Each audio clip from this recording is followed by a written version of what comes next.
All right, here we go. Week 1 is basically here upon us. So we're going to try this again. Trying to just go through some stuff here. I'm going to try to get some free software or whatnot so I can actually share my desktop screen. So I'm talking through matchups, stuff like that. You guys don't have to stare at me. But we can actually share the desktop, my screen, what I'm looking at. So you guys can actually just see that and kind of be interactive kind of throughout it with me as I talk through everything, and you guys have a better visual rather than trying to think about it or having to bring it up on a different screen and kind of scroll through it while I go through it. But I'm still getting used to this new setup that ESPN has for their fantasy. Like I said, I think it's a little bit more interactive than it has been in the past, but with adding complexity, it just kind of makes things a little bit shittier at the same time. So I'm trying to get used to that, but I'll run through everything here. And as I continue getting used to this, whatever, hopefully they're a little bit better. But anyway, so just going to go through week 1 predictions, along with basically going through. I know not everybody's lineup is really set, perfect right now. We've still got 3 days before the opening game, Packers versus the Bears. Go Bears. Fuck you, Packers. No offense. Sorry, guys. Yeah, I mean, I'll just, if somebody's obviously out or not playing or something like that that's in your starting lineup, I'll take a gander at your bench players who I would assume you're going to throw in as a starter, just based off, draft position, matchup, stuff like that. So just starting it off here, looking at actually Le'Veon, La Vida Loca, living La Vida Loca. Myself, play Mr. Paul Ulrich, aka Nutlock. So looking at the first kind of matchup here, I get my wonderful choice, Lamar Jackson, playing against the worst team in the league possibly this year, Miami, versus his Matt Ryan, playing against a stellar Minnesota team.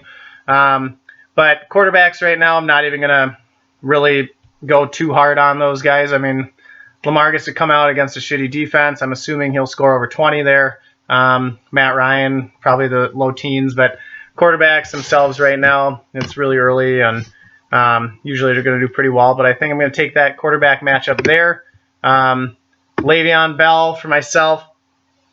Honestly, I know it's tough, but playing, an improving Buffalo team, but Le'Veon's going to get the volume, and then I go down to Delvin Cook. Again, playing Atlanta. Atlanta's D hasn't been all that great, but I believe my running back core is going to be really set, and I know I don't have him in my lineup right now, but Josh Jacobs, he's going to go in there in the flex there, playing against Denver. I know a tough D, but just straight up, just volume work. He's going to get the volume. Don't even care what the projections are saying. It's, they're projecting him actually pretty high, but pure volume there. I have no worry on my running back core coming into week 1 right now. Injury free, obviously anything can happen, but I think altogether there, I would not be surprised if those guys pack in 60 points between the 3 of them, with 1, if not 2 of them busting out to have a pretty impressive game there. Running back core for Nutlock here, we got Zeke, who's obviously going to be out. So with that, well, not obviously, but pretty good chance with the way things are sounding. So it looks like he's going to be throwing up Mr. Peyton Barber in. Yeah, starter for Tampa Bay, but, it is what it is. And then Kerryon coming in the RB2 or, well, possibly RB1 position there with Barber going in the RB2. Just going to get stomped when it comes to running back core versus his running back kind of matchups there. So that's a no-brainer there. And then from a wide receiver set, obviously he's looking at OBJ, Antonio Brown, Robert Woods. All 3 fantastic receivers there. Compared to my 2, if you want to say, Landry and Hilton possibly, I got to take 1 out, Landry, Hilton, or Galladay, but say I go Landry, Hilton is the idea here. I think I need to have a little bit more luck on my side to overcome his kind of wide receiver core there. Again, just they're going to get some high volume possibilities there with OBJ and Antonio Brown. So I think I'm going to lose that matchup a little bit there, but I think my running backs are going to overcome it. Tight ends, I'm not worried about. Defenses, kickers, or whatever. So all in all, I think Lamar Jackson's going to actually, it's game one, sweet matchup. He's going to throw up over 20 points without a problem. Le'Veon Delvin, Josh Jacobs, anywhere between 50 and 60 between the three of them. My two receivers will go solid. Again, they just kind of get that volume. Might not break out the big plays, but they'll be all right. And I'll lose a little bit from the receiver side. But prediction, week one is going to be without a doubt. Le'Veon, Livin' La Vida Loca, is going to take week one down from Nutlock. I would say 112 to 98. So I'm not going to be too concerned kind of going into Monday night. I think I'm going to have it locked up, with the Saints D going or anything like that. So I think I'm going to be in pretty good shape going into Monday night there. Going on to the next matchup we have here. Let's see. We have, if my computer loads up, it's a piece of shit. It's trying.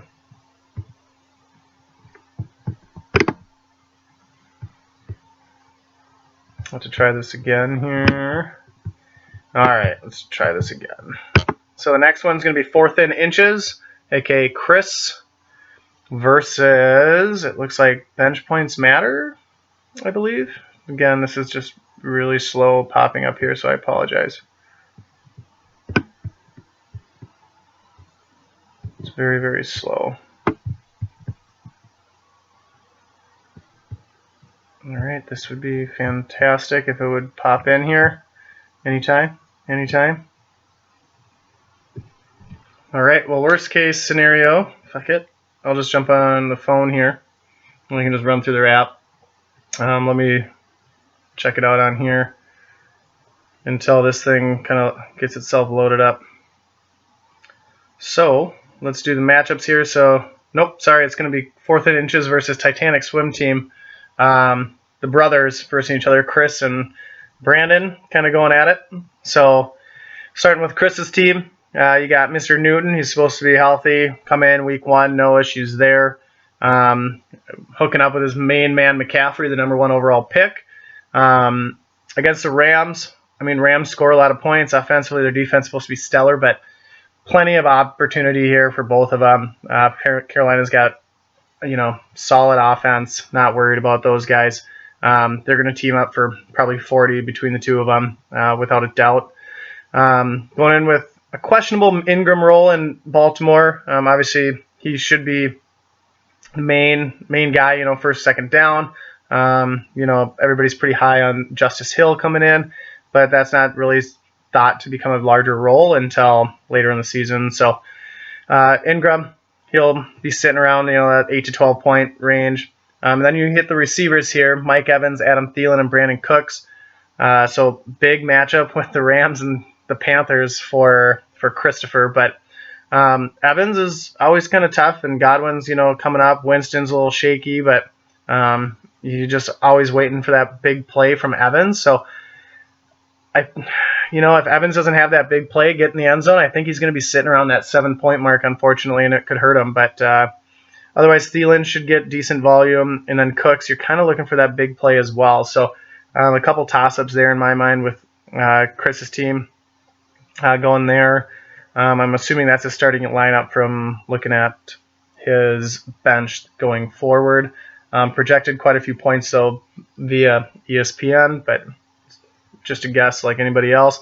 Looking over at Brandon's team, Aaron Rodgers, I want to say really underwhelmed last year, so I'm really interested to see what, how this starts this year. New offense, kind of, the coach running through, going against a big-time Bears defense week one, hasn't played a single preseason snap yet.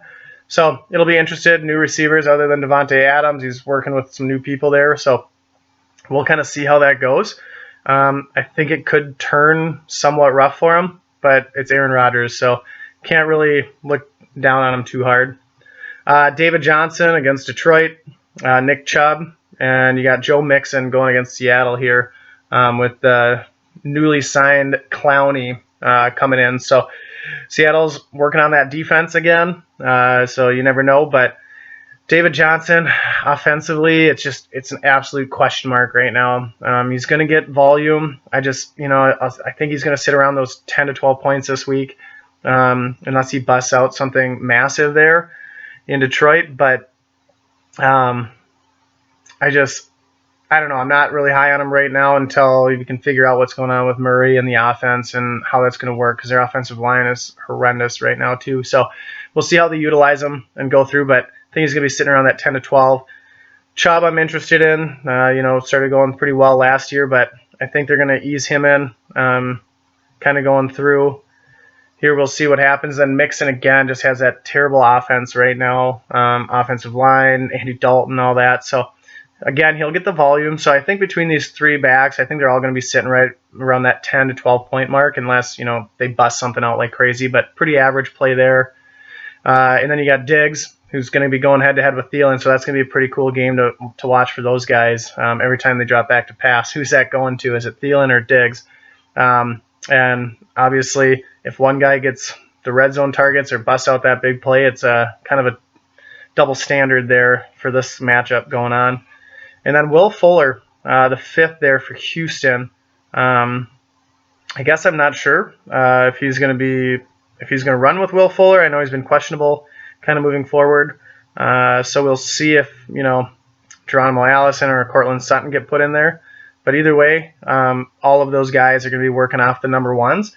I like Will Fuller if he's healthy. He kind of proved it going through. Kenny Stills isn't going to make an immediate impact. I think, he's got to get used to everything. He might come in just to stretch the field, but with that being newly signed to Houston. But if he's healthy, I like it. But otherwise, I think I'd go Sutton against Oakland, because I think that's going to turn into a shootout with John Gruden wanting to prove that his team can put up points after all the work they put into it. So we'll see what happens there. Evan Ingram, I like him.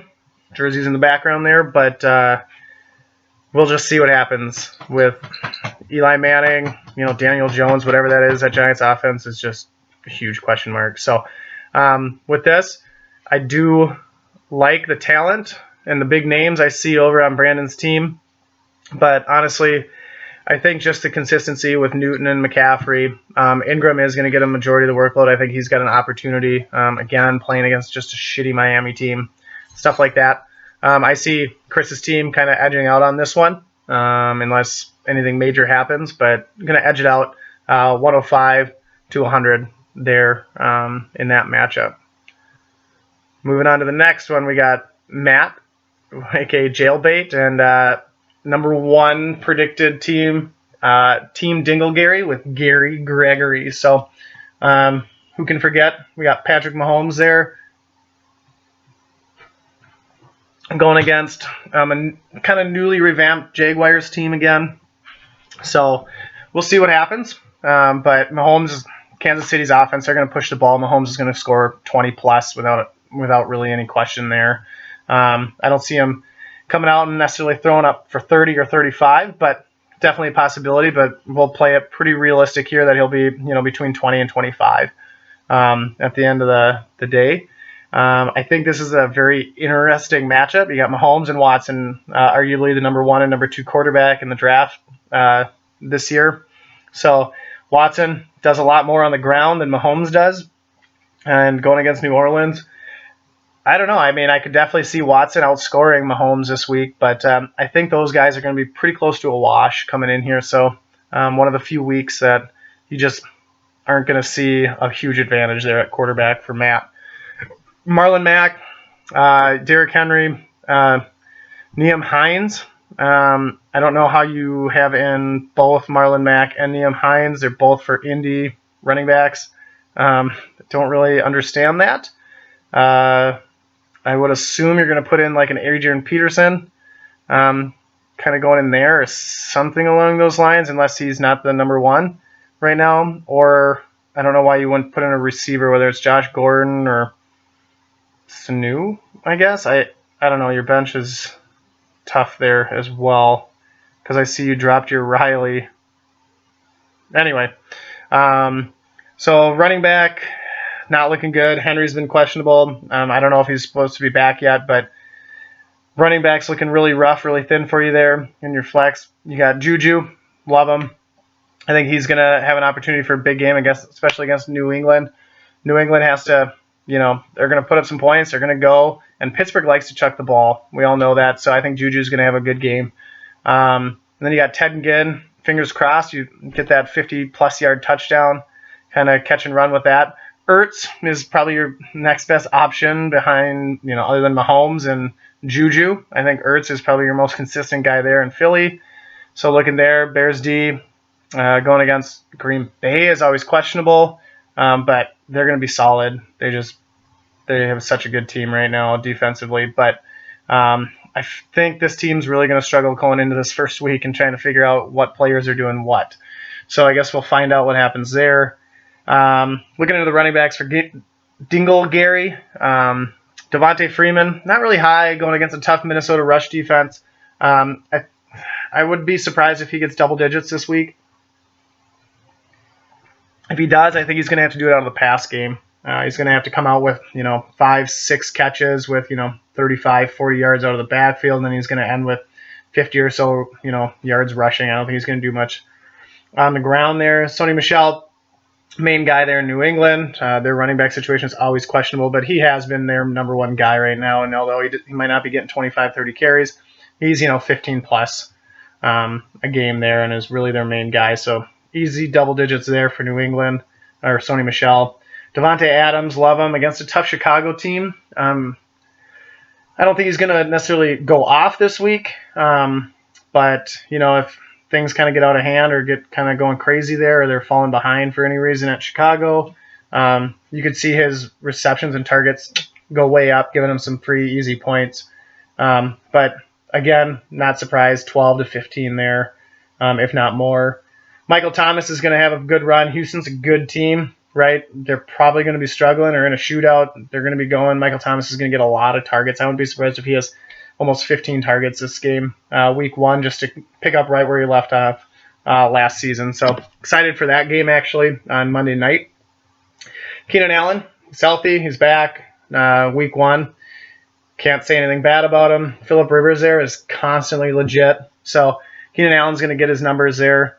Hunter Henry's got an opportunity there in the red zone as well to go. So I would not be surprised to see Hunter Henry get in the end zone. And if he does and Ertz doesn't, that's really going to basically, again, cancel out that early tight end pick, which could cause some problems. But looks like those are going to be the starters there. And just like the projections here, Dingle Gary is going to run away with this. I wouldn't be surprised. 104 to 89 or so, and that's just going to be just a walk right there. I don't think that's going to be even a close game unless Mahomes can put up 40 week one. Looking into the next one here, you can't touch this. Jason versus bench points matter. So we got Jason versus the defending champ in Ergo. Looking at you can't touch this. Jared Goff, they're a good offense, right? He's always going to have a lot of opportunity. That 15 to 20 point range, probably week after week after week, with a random, 4 or 5 touchdown game. I wouldn't doubt it. So 15 to 20 there. Damian Williams, I'm interested on that one. I like him, but with all the talk out of Kansas City, I'm really interested to just see how the utilization comes out. But they have him projected at 7.5. I think he's going to do a little better than that. Kind of throughout just how potent that offense is in general. Philip Lindsay, I think he's, again, kind of a questionable backfield there, but he's going to get the workload. I mean, he proved it last year, so he's going to be just fine. So with those guys, double digits, 12, 14 points, wouldn't be surprised, just getting some of their yardage, getting some stuff out of the backfield, and, they'll put up just fine numbers there. And then you got D-Hop, Tyreek Hill, and Cooper. Again, Kansas City's offense, they're going to throw the ball. I think Tyreek Hill's going to get a score without an issue, and he'll be around that 15-point mark. D-Hop is going to get easily double-digit targets, if not double-digit receptions there against New Orleans. So I wouldn't be surprised if he goes for over 20. Cooper, again, not really high on him, and I'm not a fan of Dak. But honestly, going against the New York Giants, we're all just going, what the fuck is the Giants, right? Who are they? What are they going to do? Do they even deserve to be in the NFL right now? But, you know, we'll see if he can get some good grabs early. I have a feeling late in the game they're just going to be running the clock down and killing that time there just to run it away. So if Cooper goes off early, he'll have a pretty good game. But if he's slow, and it goes into that second half, I think it's going to be slim picking for Cooper there. I believe that's going to be everybody on his starting lineup. It looks like they're going over to Ergo. Baker Mayfield, interested to see what he does, right? He came out firing last year towards the end of the year. We'll see what happens, but not surprised. He'll be right there with Goff going in there. James Conner, I like him. Pittsburgh, they just use him, right? Their line is proven that they can give some holes there. And then also they utilize him out of the backfield just an unknown amount. It's just they just keep going. He'll be on the field pretty much all 3 downs every single time. So just pure volume, everything, how he goes. That's going to be over 15 points, I believe, for Conner against New England. They just are going to give that up because it's going to be kind of a shootout kind of game again. David Montgomery, I don't really trust the Chicago backs right now. And against Green Bay, more than likely it's going to be a lot of throwing, but with Trubisky out there and everything. But you never know. He's a rookie. I know there's kind of that back and forth talk. They got him projected at 10. I think that could be fair. I think to get over 10, he's going to have to get in the end zone for sure, but because he's not going to go for over 100 on the ground. But, I think it's kind of a do or die. I think he could end with 3 points, or he could end with as high as 15 or 17 if things kind of work out for him with some short yardage, touchdown runs. So we'll see what happens there. Kamara, no question here. They're going to utilize Kamara a lot in the opener. Just giving him those dump downs, line him up as a receiver, giving him those short routes, handing it off from time to time. So I think with his 15 rushes and his 10 targets or whatever it is, he'll be in that 20 area, especially with Houston scoring the ball like they're going to. So going to have a lot of opportunity. And I like Lockett here, especially early in the season. Seattle's receiving core is just up in shambles. So he's going to get a majority of the targets, and D.D. Westbrook's their number 1, and they're going to be down to Kansas City.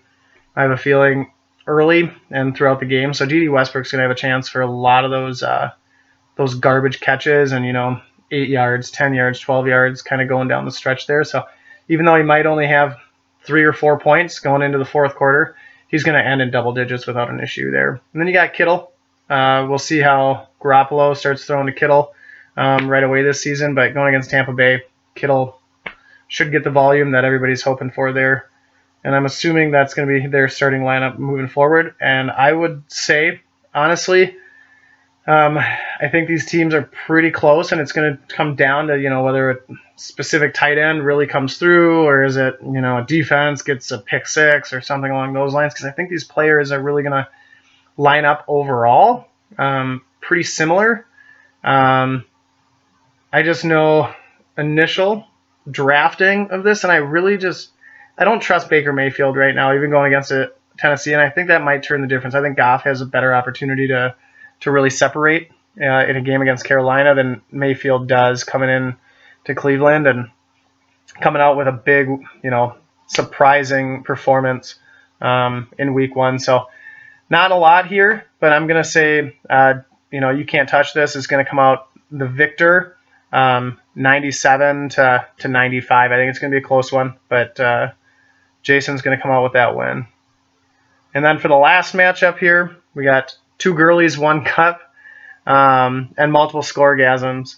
So I'm trying to think. I think that's must be Squinty's team is the 2 girlies, 1 cup now.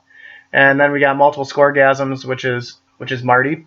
So looking at this, again, I think it's going to be a pretty evenly matched up team here. We got Prescott. Not a really big fan, but again, playing the Giants, I think there's just a lot of opportunity there, kind of going. So I would not be surprised if he squeezes out 20 points there with that matchup. Gurley should be coming in healthy.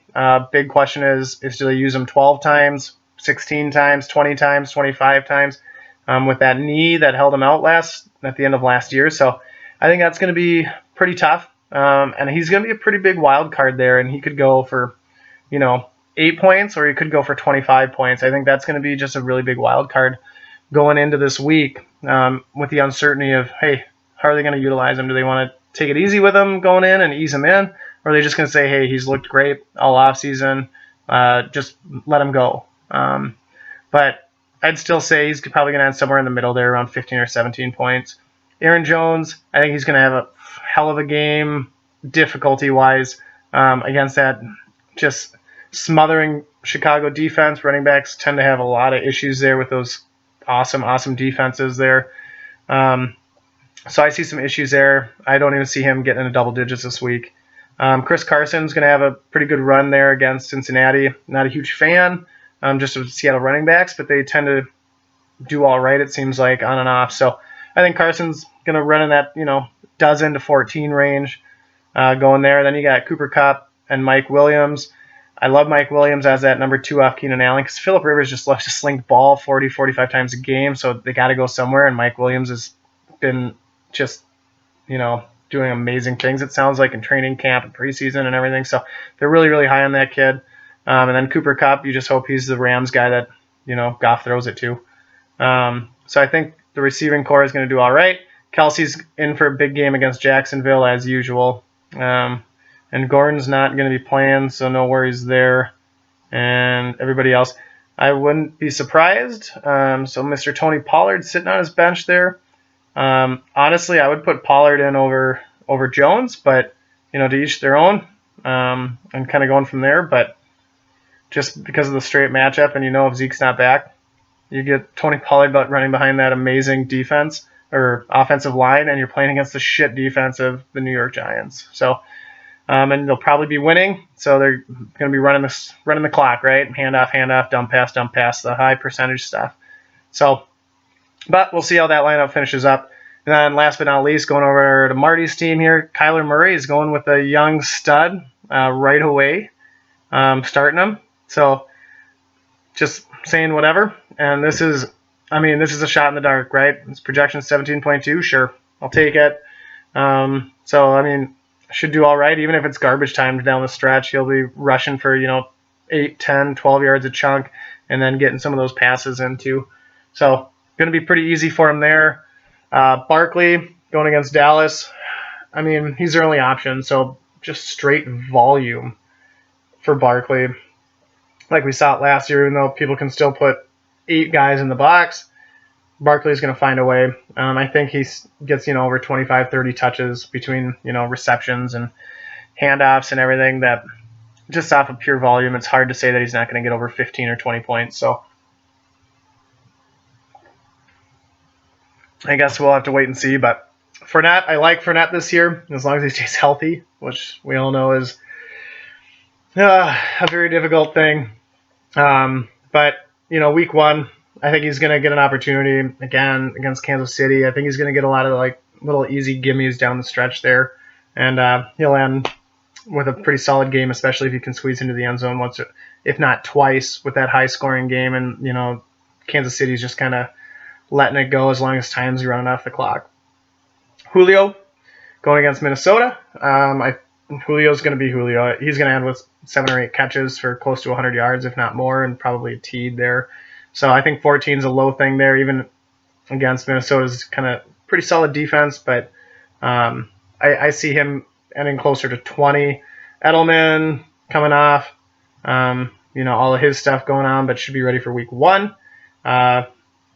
And in kind of a slinging game with Pittsburgh, I see him going about 15 or so as well. Tyler Boyd, I don't know much about him, haven't really paid much attention to him, so we'll see. Projected 11.6 against a tough Seattle D, but, the ball's got to go somewhere. I don't really trust Dalton, but it's got to go somewhere, so I'd say, around the 10-point mark. Hooper, you just hope and pray those red zone targets come into play. You're playing for a lot of end zone type stuff for the most part with Hooper there, and I don't know if that'll come true or not coming in there. Looking through, it seems like a lot of these running backs on the bench, probably going to be waiting until week 1 before really throwing him in. Yeah, I believe that's kind of your setup target there. And, looking at these, I really think this is another, kind of tough game, just like with the matchups and everything going. But honestly, I see multiple scoregasms. Marty's team having a really good opportunity with that a couple of receivers there in their matchups, and then even the running backs. And I think Kyler Murray is going to get points no matter what. If they're losing, if they're winning, is he going to come through clutch? There's a lot of different opportunities there for him just to get something, even if it's all of a sudden he ends with 65, 70 yards rushing and only 250 yards passing, right, with a pick and 2 TDs or something weird like that. He's still going to end with some solid points. So I'm going to give the edge to the scoregasms, and I'm going to say they're going to come through 106 to 101 against 2 girlies, 1 cup Squinty's team. But so that's pretty much how you have it. I got Livin' La Vida Loca over Nutlock. I got 4th and Inches over Titanic Swim Team. I got Dingleberry over Jailbait. I got You Can't Touch This over Bench Points Matter, and multiple scoregasms over 2 girlies, 1 cup. It's week 1. Nobody truly knows. You can go off of what happened last year, who did what. A lot of it will work out the same, but there's always newcomers. There's always weird things that happen, retirements, injuries, just things that just aren't quite the same. People that pop up out of nowhere, rookie or not, right? All of a sudden a quarterback just decides, hey, I threw it to this guy all the time, last year, and now all of a sudden I really, really like this guy, right?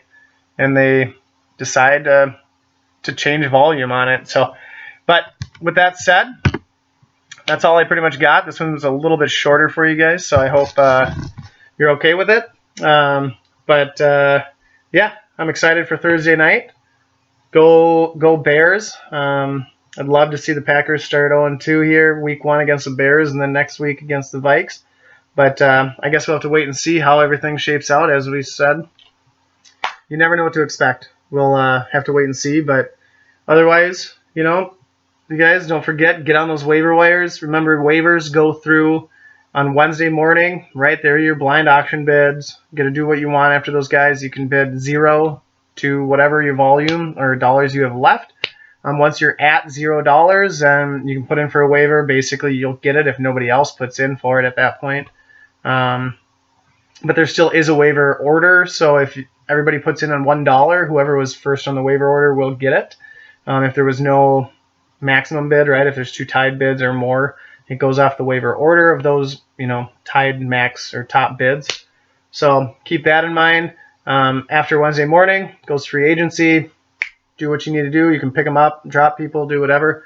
If somebody is dropped, there is a 2-day waiver period. I already had a call this weekend asking about that. So if I drop somebody on my team and you see that and you want to pick them up the next day, you're going to have to put in a bid for them. If you want to wait until it goes to free agency, you got to wait those 2 days. So it gives somebody, it gives everybody an opportunity that if I drop somebody, it gives everybody that opportunity for a couple days to pick up that guy. So if you got questions on it, let me know. But otherwise, you guys, I'm excited for this week 1. I'm excited for a new season. Everything's going to continue to change throughout the year. We'll have to get together, as many people as we can. We'll have to figure out a day or, a Sunday or something like that to possibly all get together, go to B-Dubs, whatever, go to some sports bar, as many as we can over towards the cities area, and at least watch, the noon games, maybe some 3 o'clock games if people can do that. So it's nice to get together, do some trash talk, even if we just meet at somebody's house and have a few beers or something like that. So, again, appreciate it, fellas. And let's see how week 1 unfolds, all right? Have a good one.